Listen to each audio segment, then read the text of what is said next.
Isang matalinong tao lang ang may kayang tumanggal sa tricky gold ring na ito sa loob ng 5 segundo. Ngunit ang isang taong hindi henyo ay maaaring hindi magtagumpay kahit pa matapos ang 5 oras.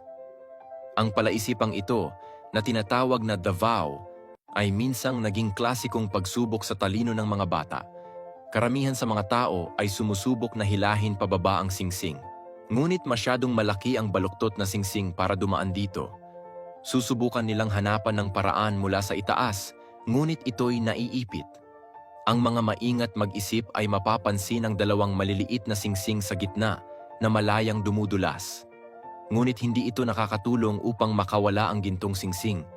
Maiisip mo kaya ang ibang paraan? Ang isang mapanlikhang tao ay hindi lang nangangailangan ng lakas ng loob, kundi pati na rin ng kakayahang makita ang mga bagay mula sa iba't ibang anggulo.